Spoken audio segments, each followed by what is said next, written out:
आपलं कर्म आणि त्याचं फळ हे सगळं अटळ असतं का? की मग दैवी कृपेनं नियतीसुद्धा बदलू शकते? चला, आज एका सत्यकथेच्या माध्यमातनं कर्म, नियती आणि कृपा यांच्यातलं हे गूढ नातं समजून घेऊया. हा प्रश्न आपल्या सगळ्यांच्याच मनात कधी ना कधी येतो, नाही का? आजची ही कथा आपल्याला या रहस्याच्या उत्तराच्या खूप जवळ घेऊन जाईल. चला तर मग सुरू करूया. ही गोष्ट आहे तिरुपतीच्या पवित्र क्षेत्रातली. तिथे एक भक्त आहेत, शंकर भट्ट. ते एका अशा गहन आध्यात्मिक अनुभवाच्या उंबरठ्यावर उभे आहेत, ज्याची त्यांनी कधी कल्पनाही केली नसेल. तर शंकर भट्ट अगदी गहन ध्यानात होते आणि तेवढ्यात त्यांच्या समोर एक अद्भुत दृश्य उभं राहिलं. श्री व्यंकटेश्वराच्या मूर्तीतून त्यांचे गुरु बालयोगी श्रीपाद श्रीवल्लभ प्रकट झाले. आणि त्या बालयोगीच्या डोळ्यांमधून असं वाटत होतं जणू काही हजारो मातांचं वात्सल्य वाहत आहे. हा एक अतिशय शांत पण तितकाच शक्तिशाली साक्षात्कार होता.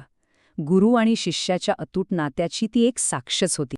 पण ही दिव्य शांतता फार काळ टिकली नाही. अचानक तिथे एका भीतीदायक वैश्विक शक्तीचा प्रवेश होतो आणि तिथलं सगळं वातावरणच बदलून जातं. त्याच क्षणी त्या शांत वातावरणात एक काळी कुरूप आकृती प्रकट झाली. ते होते कर्म आणि न्यायाचे स्वामी शनिदेव. आणि त्यांचं येण्याचं कारण फक्त एकच होतं, शंकर भट्टाला त्याच्या कर्माचं फळ देणं. शनिदेवाचे शब्द एकदम थंड आणि अटळ होते. 7.5 म्हणजे ज्योतिषशास्त्रानुसार येणारा 7.5 वर्षांचा अत्यंत कठीण काळ, तो आता शंकर भट्टाच्या नशिबात होता. आणि शनिदेव फक्त आपलं कर्तव्य बजावण्यासाठी आले होते. या घोषणेनं कथेमधला तणाव अगदी शिगेला पोहोचला. पण शनिदेवाच्या या घोषणेनंतरही श्रीपाद प्रभूंच्या चेहऱ्यावर फक्त एक स्मित हास्य होतं. त्यांनी कर्माच्या नियमाला आवाहन दिलं नाही, पण त्यांनी आपल्या भक्ताच्या रक्षणाची एक शक्तिशाली प्रतिज्ञा केली. आणि गुरूंच्या या घोषणेनं कर्माची अटळ शक्ती आणि गुरुकृपेची अथांग शक्ती यांच्यातला खरा संघर्ष सुरू झाला. श्रीपादांच्या या आश्वासनाने शंकर भट्टाच्या मनात एक दृढ विश्वास निर्माण झाला. पण एक प्रश्न उरतोच, शंकर भट्टांकडून असं कोणतं मोठं पाप घडलं होतं ज्याची शिक्षा इतकी भयंकर होती? चला तर मग या रहस्याचा उलगडा करूया. त्याच्या भूतकाळात नक्की असं काय दडलं होतं ज्याची इतकी मोठी किंमत त्याला चुकवावी लागणार होती? याचं उत्तर दडलेलं होतं त्याच्या मागच्या जन्मात. एका पवित्र मंदिरात त्याने एक भयंकर पाप केलं होतं.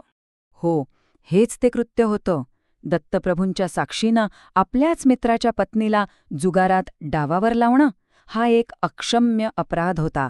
आणि त्याच पापाचं फळ म्हणून त्याला 7.5 वर्षांचं दुःख भोगावं लागणार होतं. आता आपण या कथेच्या सर्वात महत्त्वाच्या भागाकडे वळूया. म्हणजे गुरुकृपा कर्माच्या नियमासोबत नक्की काम कशी करते? ती कर्म पूर्णपणे नष्ट करते की त्याचं स्वरूप बदलते? हा फरक बघा, थक्क करणारा आहे. 7.5 वर्षांचं तीव्र दुःख आता केवळ 7.5 दिवसांच्या परीक्षेत बदललं होतं. पण हे झालं कसं? यातला सगळ्यात महत्त्वाचा मुद्दा असा आहे की गुरुकृपा कर्माचा नाश करत नाही, तर ते भोगण्याची तीव्रता आणि त्याचा कालावधी कमी करते. जसे या तराजूच्या रूपकातून दिसतंय, कृपा कर्माचा धडा शिकवतेच, पण कमीत कमी वेदनेसह. आणि गुरूंच्या वचनाप्रमाणेच घडलं. फक्त 7.5 दिवसात शंकर भट्टाची कर्मपरीक्षा संपली. तो त्या वेदनेतून मुक्त झाला आणि गुरुकृपेच्या प्रकाशात एका नवीन आध्यात्मिक प्रवासाला निघाला. तर मग या संपूर्ण कथेतून आपल्याला काय शिकायला मिळतं? चला, यातले जे मुख्य धडे आहेत ते पाहूया. या अनुभवातून आपल्याला 4 मुख्य सिद्धांत शिकायला मिळतात. हे सिद्धांत कर्म आणि कृपेचं नातं अगदी स्पष्ट करतात. पहिला, कर्माचा नियम अटळ आहे, तो टाळता येत नाही, तो भोगावाच लागतो. दुसरं, गुरुकृपा त्याची तीव्रता आणि त्याचा कालावधी कमी करू शकते. तिसरं, कृपा कर्माला संपवत नाही, तर ते सहन करण्यायोग्य बनवून भक्ताला आतून शुद्ध करते. आणि चौथं, ईश्वराचा अंतिम हेतू भक्ताचा अहंकार नष्ट करून त्याच्या मनात शुद्ध भक्ती जागृत करणे हाच आहे. म्हणजे बघा, ही संपूर्ण कथा आपल्याला कर्म आणि कृपा यांच्यातील गुंतागुंतीच्या नात्यावर विचार करायला लावते. ही एक शक्तिशाली आठवण आहे की भक्ती आणि शरणागतीमध्ये नियतीचं स्वरूप बदलण्याची ताकद असते. आणि शेवटी हा एक विचार करण्यासारखा प्रश्न. जर कृपा संकट नाहीशी करत नसेल, पण तीच संकट सहन करण्याची आपली क्षमता वाढवत असेल, तर मग जीवनातल्या समस्यांकडे, आव्हानांकडे पाहण्याचा आपला दृष्टिकोन कसा बदलू शकतो? नक्कीच विचार करण्यासारखा मुद्दा आहे.